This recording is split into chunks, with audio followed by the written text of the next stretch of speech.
I just want to say that I am very grateful to be here. I started this journey with you roughly 2 years ago when my business partner and I, Chris Barnings, I have 3 of my best friends here. And I was going to ask you before I came here, I was going to say, I really want to find out how I can get all the people that I love to be on this journey with me. And look, here they are. So I'm not going to ask that question. But I know there's always... Here's the deal. We're all on different journeys together. Not the same journey. It's the journey of self-discovery and self-satisfaction and self-appreciation. Yeah. So, can I give a little background? I don't want to waste any time, but I do want to express where I'm at. Okay, I'll be fast. So 2 years ago, my life was a completely different place. I wasn't aligning the way I wanted to align. I was asking big time, and I'd put a lot in my vortex that was calling me in a strong way. Yes, exactly. 10 years ago, I got introduced to the law of attraction, and I would get something and then get something and then get something. And I really had no direction, but it really was because I was pretty good at step 3, but I didn't move into step 4. Exactly. My step 4 was failing. So now that I've gained this clarity, I am just so thankful because I now know what my emotions mean. Exactly. Yeah. And I've been able to, without any force, bring the people that I love into it as well. Yeah. Even if they're just barely at the door knocking. Yeah. And whether they come or not is not really any of my business. Yes. And I put them all in my vortex and I care about them. But the whole art of allowing is to not get hung up on what's not happening the way I need it to be. I don't need the conditional reinforcement of them all getting it in order for me to stay sustained in my getting it. And the likelihood of them getting it is much greater if I stay in alignment whether they get it or not. Yeah. Yeah, you Figured can't force that out. somebody. Yeah, exactly. You said something that triggered that. What you just said to me before on an audio that I heard of yours, where you said you can't force somebody to be receptive, so stop trying. I just thought that was so powerful. So, and you can't find satisfaction for another. Correct. Yeah. So, manifesting faster is my question. Well, this is a really good question, and it's a really easy answer, and you're really in a place that you're going to hear it like you've never heard it before, because we've been talking about getting ready to be ready to be ready to be ready to be ready, and to be better to let that go faster. You have just got to have mastered the satisfaction factor. The thing that speeds you from the first realization that you're on the track to the full implementation and manifestation of it is such sublime satisfaction, which means no concentration or focus or awareness on the lack of it having happened.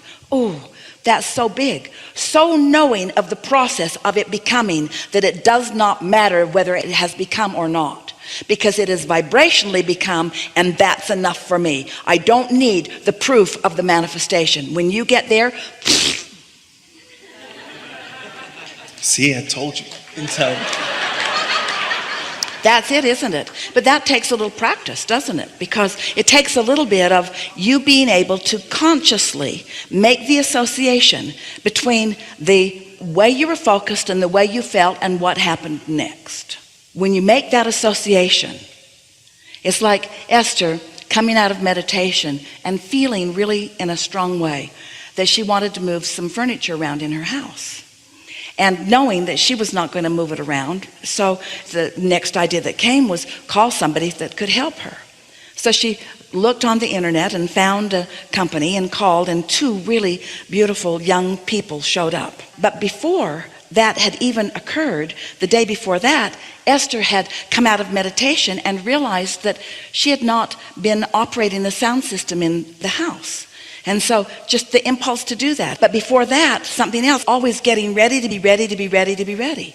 So on one of these early days, she fiddled around with the sound system and figured out how to make it work so that she could play it in the gardens and in the courtyard and in all of the rooms of the house. And she discovered something about it that she didn't know before. And then she's looking at all the genres of music and listening for 5 or 10 minutes of this one and this one and this one and this one.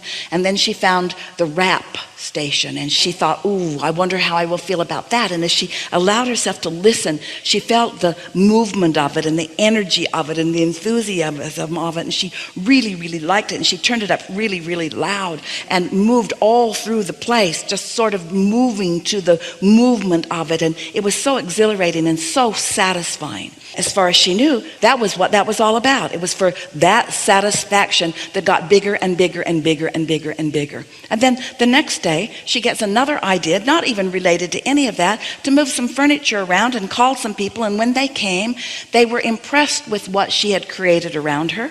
And they were really interested in helping her move things from place to place. And in the process, they noticed how much fun she was and how much fun she was having. And they were having such a good time with her. And one of them said with great intensity, "What do you do?"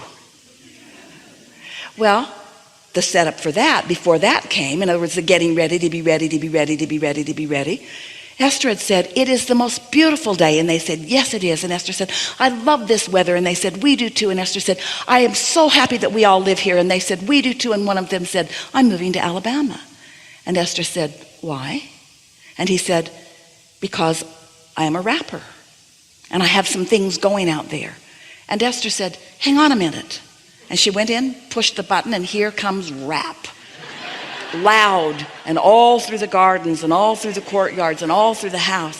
Now it's all queued up and ready. And now he says, "What do you do?" And Esther says, "I am a teacher." "What do you teach?" "Rap." And then she laughed and said, "Not really. I'm just really enjoying it." And then she told him what she teaches. And then she got out some books, and he wants to know which ones should he read first. And she realized that all of that, all of those setups were so that she could be step two in somebody else's process. All of those setups. Esther's a teacher to the core of her being. She's an uplifter to the core of her being. Her furniture could be here or there or here or there or here or there or here or there. It doesn't matter. The whole thing was all to lead her to them. And the whole reason that she discovered rap in her own experience was so that she would have a way to come into that. In other words, the universe knows what the path of least resistance is, not only for Esther's joy, not only for Esther's exaltation, but for everyone that Esther comes into contact with. You see, there's such a, what you want to call a divine plan, and we want to call an ever-evolving way for all of you, all of us, to play together in a way that is beneficial. And how do you know it's beneficial? It feels good now. Is it about the long-term manifestation? No, it's about this and this and this. But how are you going to experience this if you haven't experienced this? And how are you going to experience this if you haven't experienced this? And how good can this feel if this didn't feel really good? And how good can this feel if this didn't feel really good? And so it is our desire that we have helped you to understand that this moment where you meet you, where the energies of you and the energies of you come together, this is all there is. And now you have heard, and at least have an opportunity to begin to deliberately manage your vibrational mix. You get to manage your vibrational mix. You get to manage your degree of satisfaction or your degree of not satisfaction, you see. And you say, will big things come to me? Yes, but you know, satisfaction is satisfaction. And the thing that makes satisfaction feel like it's getting greater and greater and greater, what is it? It's momentum. If you're satisfied and feeling easy, it feels a certain way. If you're satisfied and feeling off the charts enthusiasm, it feels another way. So what you really want to do is just find a reason to be satisfied and then just hang in there with it consistently enough that law of attraction can apply its masterful momentum. And the best part of it is that you get to watch it.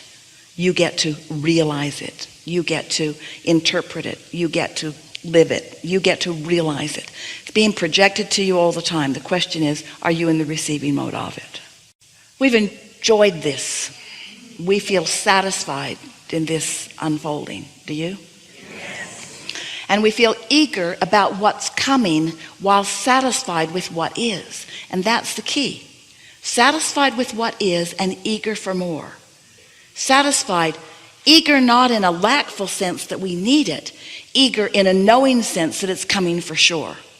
Satisfied and knowing we're going to be more satisfied, and knowing we're going to be more satisfied, and knowing we're going to be more satisfied. And you know what our greatest satisfaction factor is? When you get it, when you are consciously acknowledging. You know those goosebumps you have and that elation you feel? That's you feeling what we feel. We've enjoyed this immensely. And as always, we remain stubbornly, eternally, always, consciously in your vortex. So good. I liked it a lot. I liked it a lot. You're welcome. You're welcome. Thank you guys. You're wonderful. So good.